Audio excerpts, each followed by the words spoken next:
when you don't believe them. Could you say that one more And time? Mm. You were cutting in and out. You oh, believe I I what's your believe what's the your confirmation bias? Sorry. when the I believe the Muslims the least, and I think that they're the biggest assholes to the people that don't believe them. Okay. And they are like a gang in Discord at least. Yeah. Like the way that they all attack that when one person when one Muslim is going against an unbeliever, it's like every single time three or four, five, six of them join. Yeah, It's I was like, I noticed at the very beginning it was just me and Irish, and really like I was doing like 10% of the argument, and then Irish was doing 90%, and there was like five Muslims there, and I'm like, oh yeah, and my dude, goodness, this is not. I I'm like, dude, the second I joined that call, I'm not sure, yeah, the second I joined that call, three Muslims saw me and started talking shit about me in the side chat because they oh don't my like me. goodness. Yeah, like I have a reputation. Oh. The worst reputation is to the Muslims, and then to um, I was just clowning them and shit talking them in the side chat, and then um, that dude started talking about my wife, like with this is how toxic the Muslims are. Is that some dude saved a screenshot that I took of me and my wife's conversation in my own call, and then screenshotted it and saved it and posted it and called and he like said I was seeking attention because of something I did weeks ago. And I was like, no. The fact that he screenshotted it and saved it for a moment like that tells me that they're just toxic assholes. Yeah, And also, like when you no, sorry, when Irish modded me and they were all freaking out, like, no, no, no, no, I don't mod modded Bubba. you. You modded me. I That's think great. yeah, I think it might have been Irish that was saying the mod. I think she was, and then I actually I was thinking about like modding you like even before the call, like, but I wasn't like I didn't know you like enough, so I when Oh, Irish said to mod you, I was like, okay, fine. yeah, yeah. Bubba's It's pretty chill. I feel like Bubba's, Yeah. just trying to be intellectually honest about things, but I just think you know, he's just I guess there's a lapse in his faith right now. That's the best way I'll put it. In all mm, charity. And it's that's it. I, I I I'm will I'm I'm I'm hopeful and I'm confident that God's gonna he's gonna come visit you, Bubba. I will say that someone has made a very good argument that is a logical argument for the universe having a creator, which I've yet to look at, but it looks pretty strong. It's that the universe has to have the creator of the universe has to have a will, has to have a consciousness. They have to have a because um everything because of the argument that everything that has a beginning has to have a cause and it has to have a consciousness because it just logically follows because think of anything that has a beginning has to have a thing with a consciousness that started it that caused it to begin. And I was like, well, when you start, and what I said at first was like, well, when you start your car, it's the key that starts the car, and the car, that makes the ignition start and the engine run, and that makes the car go. Ooh. And but then they said like, oh yeah, well, who turned the key? And I was like, oh, well, it was me, wasn't it? And I could not think of a single thing that did not like have a starting point that would not require a conscious being to start it. Yeah, that's the argument for contingency. Mhm. And if I can think of something that could be the same thing, Dude, once once Bubba becomes like a Christian, he's only like the best evangelist Yeah, no, Bubba was if a he does. quote unquote he was a practicing Christian. No, he's still a Christian in my book. But I but would but consider if Bubba he still a Christian. It's just but if he becomes an evangelist, he would be like the best he was. evangelist He because was right now, Bubba's a Christian apologist. I was a Christian apologist. I was pretty good at it. It's Yeah. just like I'm not gonna but you would be defend. better. Like I don't. I'm not gonna. My thing is the supernatural though. It's like You how don't am I believe gonna? in the supernatural, Yeah, that's or the do you? that's What do you that's would you believe in like the was it some Latin words? Preternatural or paranatural or other than nature? I don't know what those things mean.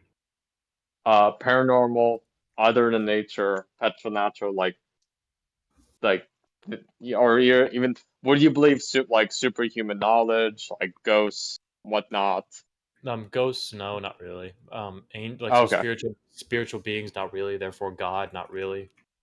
And gotcha. Okay, yeah. So one of the arguments for Christianity is if you could like prove the devil, then like you would need like that was kind of prove like Christianity. You know what I'm saying in a way. I um, mean, it's a little bit more like complicated than that, but like in I my guess own if oh, go. I'm sorry. Go on. yeah, just in my own call, the religion that's been very appealing has been pagan, like a pagan form of deism, just because it answers like the whole prime mover thing that I've been talking about. But Whoa. my problem with deism essentially is that there's no doctrine. It's just like a truth claim with no doctrine. Yeah. Like, okay, God created the universe, so what? What should I? How am I supposed to live my life knowing that information? Yep. And with different types of pagan deism, what you do is you kind of apply what we know about the natural world and show how God kind of fits into that. Which I think that the problem of evil is the problem of suffering, I should say, is why I don't think the Christian God aligns with reality. But if you have your own subjective deistic belief, then they could.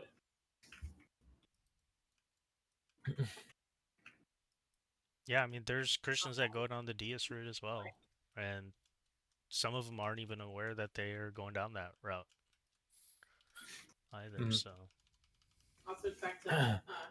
What was the?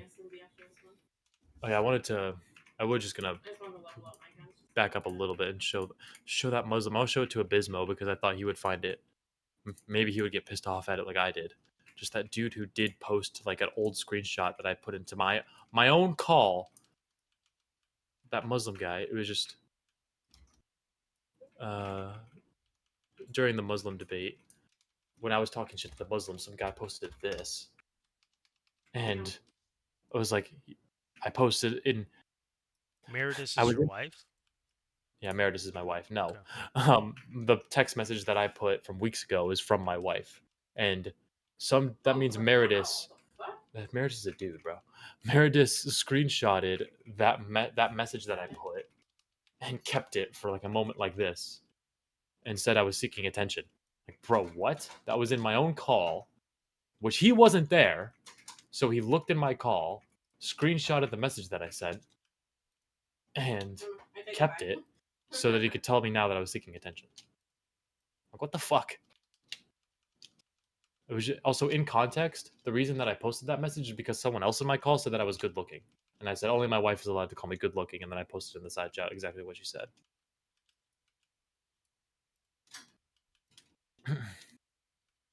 But anyway, Yeah, it's I enough mean, for it me. just kind of seems like he's looking for a gotcha. I mean, that's the thing. When people don't have anything on you, then they're, gonna go for lowest, hanging fruit, right? They're gonna make a mountain out of a molehill, so to speak, and that's pretty like Yeah, prima facie on the face of it. It's pretty lame. the way that I piss people off who do that, I just like, okay, nice ad hom, but, and then I just continue. Yeah. And that just pisses them off more than me addressing it. Just like, okay, nice ad hom, but still, that doesn't disprove what I'm saying. And I continue. I do that just by knowing what my logical fallacies are. Like, that's a nice. Well, I do the same thing with like confirmation bias, where I was like, nice confirmation bias, but or what really pisses people off is when I've heard the argument that they've made before, and it comes from a content creator, and then I'll quote the content creator, and then I'll just continue. So I've countless times I've said like, okay, nice job, Darth Dawkins, but anyway, that doesn't just Right. that that really pisses people off.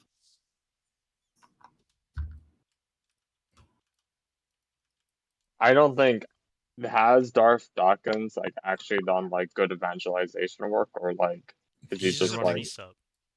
He's been using the same exact precept argument for the last 12 years Yeah. online. I don't think that he's ever evangelized anyone. I don't think that he's. I don't think that he's convinced anyone of God. But He's a one-trick I pony. I I asked them like because I'm not so much like interested in like proving God so much, but I'm more interested in proving Jesus is God. You know Yeah. what I'm saying? Yep. That's Yeah. really the crux of the Because issue.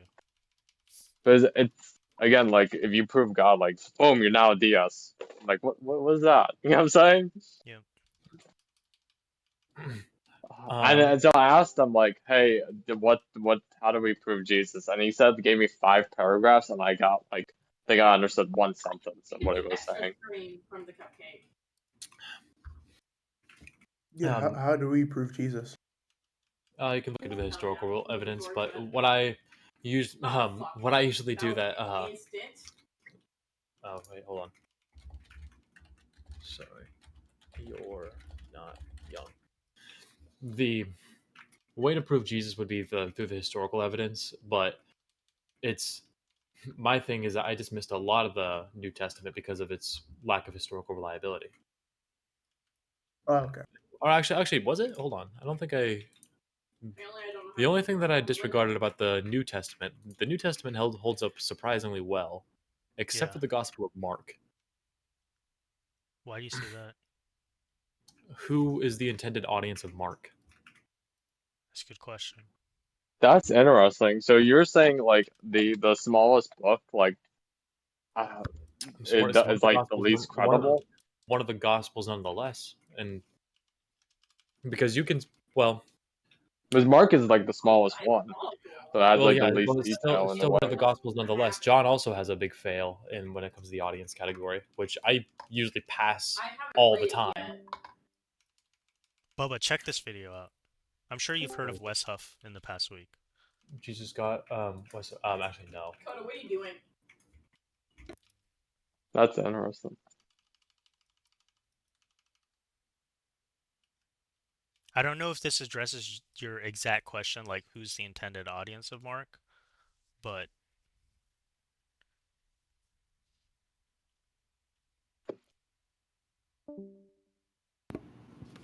I added it to my to-do list. It's in my to-do list. okay.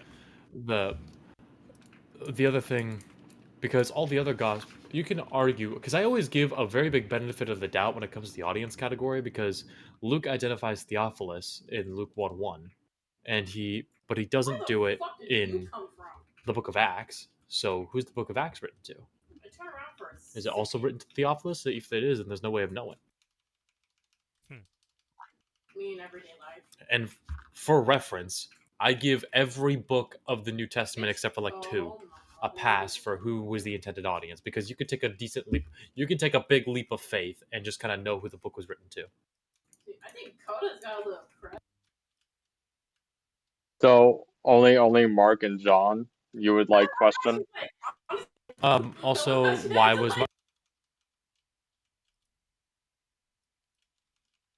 Don't worry, you don't have to quiet her down. We can deal with it. It's fine. yeah, I know. It's She's all also right. why was I didn't even talk to her. I was just waiting for her to be, Oh, you know, um, so it's like the why was the Book of Mark written? Because for the same reason that you can't know why the Book of Mark was written, for the same reason that you can't know its intended audience. okay. It's what did I say? I said it's impossible to know for certain. Mark was a follower of Peter, so the best theory is that Mark's gospel is meant for the people that Peter was witnessing to at the time of his ministry, which was at the time of around 70 AD, which would have been in Rome. But I'm still skeptical, because that's pure skepticism. Is that the Book of Mark was intended for the people of Rome at the time? So would you say Mark is like extreme like earlier than the other ones? Yeah, but I date? Okay, let's see. What did I date Mark? So I guess a good explanation would be like, what if Mark just had to write fast, and so that's why it's smaller. I don't care that Mark is shorter. I really don't. Like, I also look at Obadiah, which is only the shortest book in the Bible, which is 21 verses. Like, and I think I considered Obadiah to be historically reliable. So, but like, if it had to be written quickly, then that means like the audience like is Well, whoever is like there when it was written. You know what I'm saying? well, I'll give you an example. The Book of Matthew passes the audience category because it's very clearly written for the Jews. Because Matthew quotes the Old Testament like 60 plus times in his gospel, and he's very clearly trying to write Jesus out to be the coming Messiah, which is in Jewish doctrine, and also in Matthew 1, the genealogy in Matthew, he goes back to Abraham, and then he goes over David, and then he comes back to, he goes from Abraham to David and then to Jesus to show that it's from the line of Abraham and the line of David, and that's who Jesus is. So you can confirm that, like, okay, this is for a Jewish audience, clearly. Right.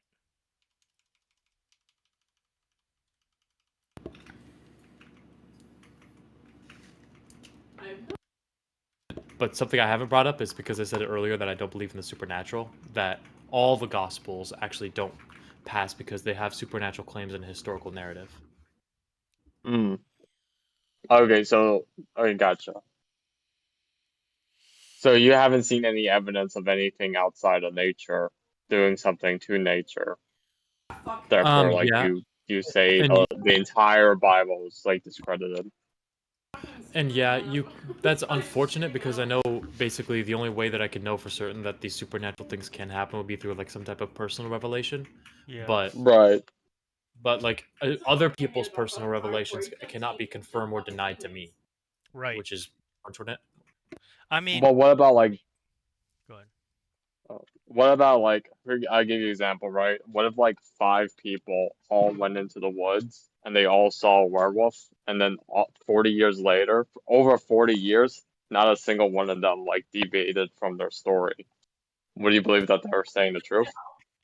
I would say that I have no way of knowing what they really all saw was what really Right. happened. Even if none of them, like, it's like the same thing as the dude who escaped Area 51 and started to preach of what he saw. His I mean, that was story one has, dude. I'm saying 5 different yeah, I know, people over I know, 40 five, years. Balthazar. yeah, I know. It's pretty weird. I bet they all saw the same thing, but what that thing really Yeah. was it really like a werewolf? Then, but I maybe they mean, just it saw could be like people. Yeah, I it get, could but have you been would because, trust something. You would trust them. They either it would be a werewolf or something similar to a werewolf. yeah, like it's Like possible that it was just like a wolf on its hind legs, and we would have no way of knowing. now, if there was 70,000 people that all saw like a sky anomaly, you know what I'm saying? Would you Sky. say like the sky, like for I 10 minutes, would you say the sky freaked out something? I know that you're looking at real stories that really happened, and I would say like, No, I didn't make up either one. Like the I five know people, like that's actually a true story. But I don't know. But it's. I would remain. Well, it depends on what they all saw. Like if you're talking about they saw something in the clouds, then that's something, because America basically confirmed aliens exist, so it could be a bunch of different things. And I would say I don't know. I wasn't there. I didn't see what they saw. I didn't so experience what they've so experienced. it's either something supernatural or like aliens. It's either one or Is that it alien? example. Aliens was like a big leap of skepticism. Like maybe I don't know. Right. Okay. Bob, I was going to ask you a question, bro. You know, when you say if there's a historical narrative with supernatural stuff together, you discount it. But what about how do you blend in the concept of allegories? So maybe some references are just allegorical. So they're not trying to Yeah, say a supernatural stuff. They're just being allegorical. The same way I might say to you, well, I don't know, don't burn my ear, Baba, with what you're saying. But yeah, you know, I'm that's not fine. actually meaning you burning my ear. It's an idiom, blah, blah, blah. You know, Yeah, allegorical. the book of Psalms passes in the content category because it's poetry. Like when like I don't take anything in the book of Psalms to be literal at all, and it actually gets it gives a check mark and it's in there. But like the book of Job, for example, is a history, like it's a story about a thing that really happened at this random place, and this guy claims to have been speaking to God through a whirlwind, and like also the things that happen in Job 1 and 2, where uh, of to answer your question quickly, it would be like context because and the literary style because yeah, like if it's poetry like in Psalms or in Song of Solomon, then No, but I'll give you an or example of what I'm envisaging, like an example of where it's just showing one thing, but really it's allegorical for another. For example, you know the verse about building the temple in silence, and you've got to look to the left and you've got to look to the right, and it's in silence. Remember that mm, verse? I don't claim to be like a I can't recite the Bible perfectly, but like There's a verse about you have to build the temple in silence, and there's like a left part of the temple and a right part. does anyone else know? Because I don't. I think it's like in, I'm not sure which book that would be in, but but there's a temple. verse like that, right? So you could interpret that, oh, you got to build an actual temple in silence and use hammers without making any noise, right? That's one interpretation. An esoteric interpretation is that's an internal temple, and it's talking about the left and right, the sacred masculine and sacred feminine. It's talking about meditation. Got to meditate. Look to the left, look to the right. These are all concepts of balancing these energies, right?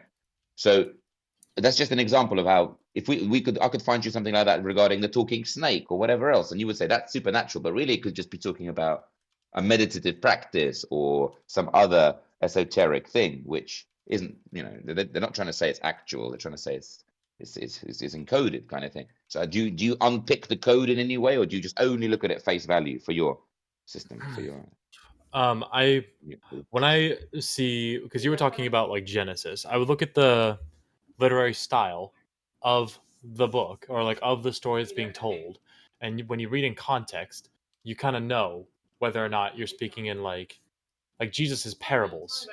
Jesus is really saying these things, like Jesus is really preaching to an audience, but he's saying things which are allegorical.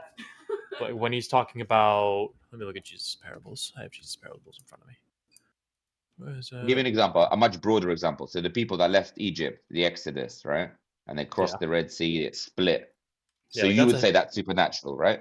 yeah, like that. The entire story from of Moses from Exodus to Deuteronomy is a historical narrative.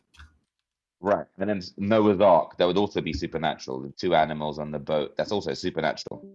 I would say so. Noah's Ark is pretty weird to me because technically nothing supernatural is happening because there's nothing magic about no well except for I guess Noah's lifespan. Noah lived to be like 900 something years old. And there's also the worldwide flood and Or the two fitting animals. all the It is animals. Yeah, I like guess because well, fitting but all the the point of animals in that arc would be yeah, supernatural.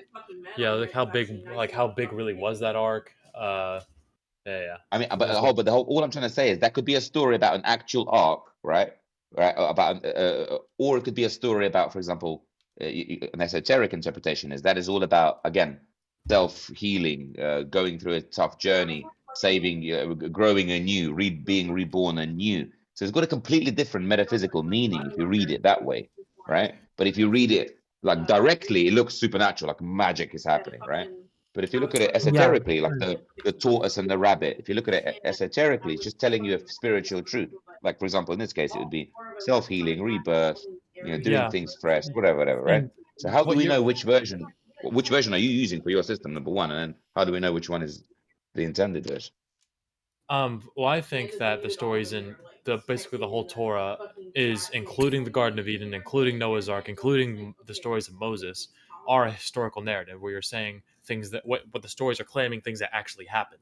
But what I subscribe to, what I think that actually happened, and I think I said this to in the Christian call, was I think that these stories are the stories of legend, and that's where you get the value of the stories from because historically there was Judah and Israel, which were two separate kingdoms with their own separate origin stories, where supernatural claims were just things that you can say were things that were claimed all the time. There were no atheists like there are today.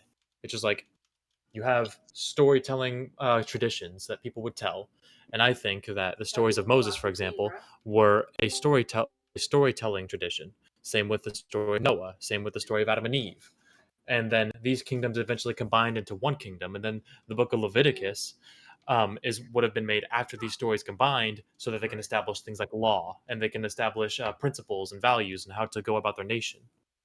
That's why I think that Okay. basically the Torah originates from. Right. And in these stories, are they, because remember, they're using two concepts. They're using plain historicity and what actually happened, plain view. And then they're also using esoteric concepts like allegory and potentially a completely different meaning even to the front story, just like with the rabbit and the tortoise, right?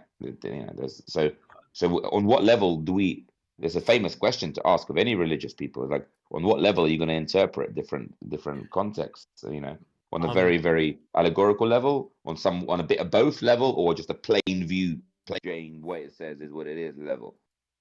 I think All of that it. why did Grizzly get muted? Did Teflon mute him? I don't believe so. Uh, For whatever reason, people get random muted in our chat. Like it's either mods or something. Like I feel Can like you some. see? You own no, you can't see, can you? Because I know you can't see. You own the call. I don't even think I have Yeah, I, mine. I always get muted, bro. People are scared of what I have to say. Whoops. I just No, oh no, no. look. This Oh, I has forgot. happened earlier where people just get randomly muted, and none of the mods in Oh here like did yeah, anything. it's you have like what? It's 8 mods. 2 of them are here, and one of them's There, me. there's like Supreme, not all the I staff do. are the same. They all have their own ideological biases, so they'll just like randomly do stuff like that. Yeah, I Uh, do they'll mute need the guy mods. saying stuff they don't want to hear. Supreme. If you could hook me up with mods, that'd be good. to answer Grizzly's question, it's like you can read the stories in context and kind of know whether or not they're claiming that. Whoops. Am I good? Am I good? You're I lagging always out a can bit. see Go when I ahead. cut out. It happens all the time. You can kind of read in context and kind of see whether or not the stories are claiming that these are visions, or if they're claiming historical narrative, or if they're claiming, like, nowhere in the story of Moses, for example, is it claiming that these things are just like a fable that you need to find the value of at the end of the story. Like, there's nothing like that, like there is in the Daniel and Lamentations and Jeremiah, where it's basically a dude preaching and giving his own revelations about God. These stories, you kind of can tell that this is just like the interpretation and the visions and the prophecies of one guy, versus these stories, which are clearly a narrative about a story that really happened. Same with Job. There's no inclination that Job is a story that didn't really happen. Right. Well, in some cases it might look obvious, but in other cases, like with Genesis, well, there's going to be a really big one, really going to be a tough one, isn't it? Yeah, and like if there was some type of verse that implied that there's like the Genesis is just a story of legend or fiction or a fable where you're supposed to interpret it this way and take the value from it, then Christians and Jews and Catholics would paint that verse out in bright neon flashing lights.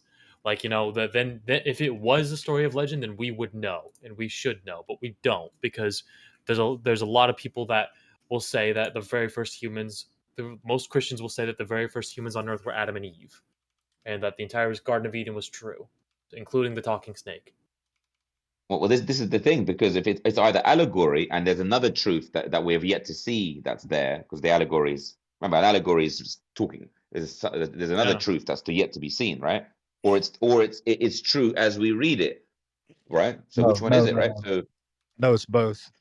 That's Yeah, a it's lot of people both. confuse this. Like ancient writers, there's like deep symbology in it, but it's also describing true event. So people are like, it's got to be a fundamentalist or it's got to be totally allegorical. No, you're both wrong. yeah, but you got to know where to draw the line, because there are lots of details. It's not just like a very simple Well, story with like two sentences. Very right. I mean, elaborate I can story. understand that impulse, which you're gonna do if you're approaching it from a yeah, scientific, like critical I, point of I, view. yeah, But yeah. I think I can answer Grizzly's question actually.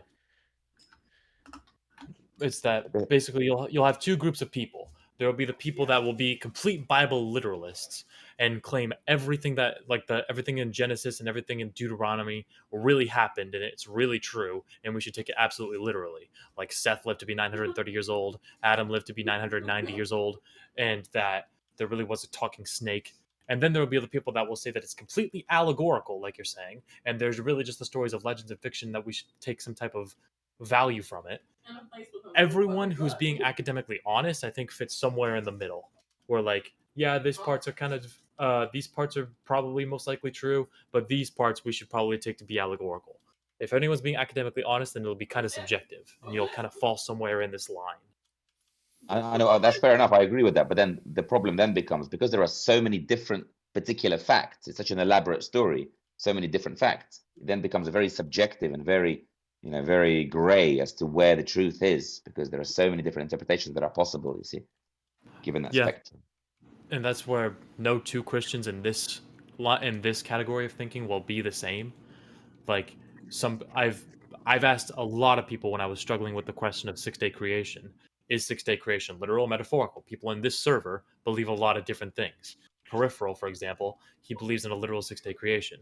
Where I yeah, think Irish Catholic, I think that she didn't. I forgot what her answer was. I think she doesn't believe in an actual literal 6-day creation. Well, that's why you have the And role of the church is to like set parameters on interpretations. But if you get rid of yeah, that, it's just everybody has their own. interpretation, then it becomes chaotic. You need essential authority to tell you what to believe, of course. That's right. Yes, you do.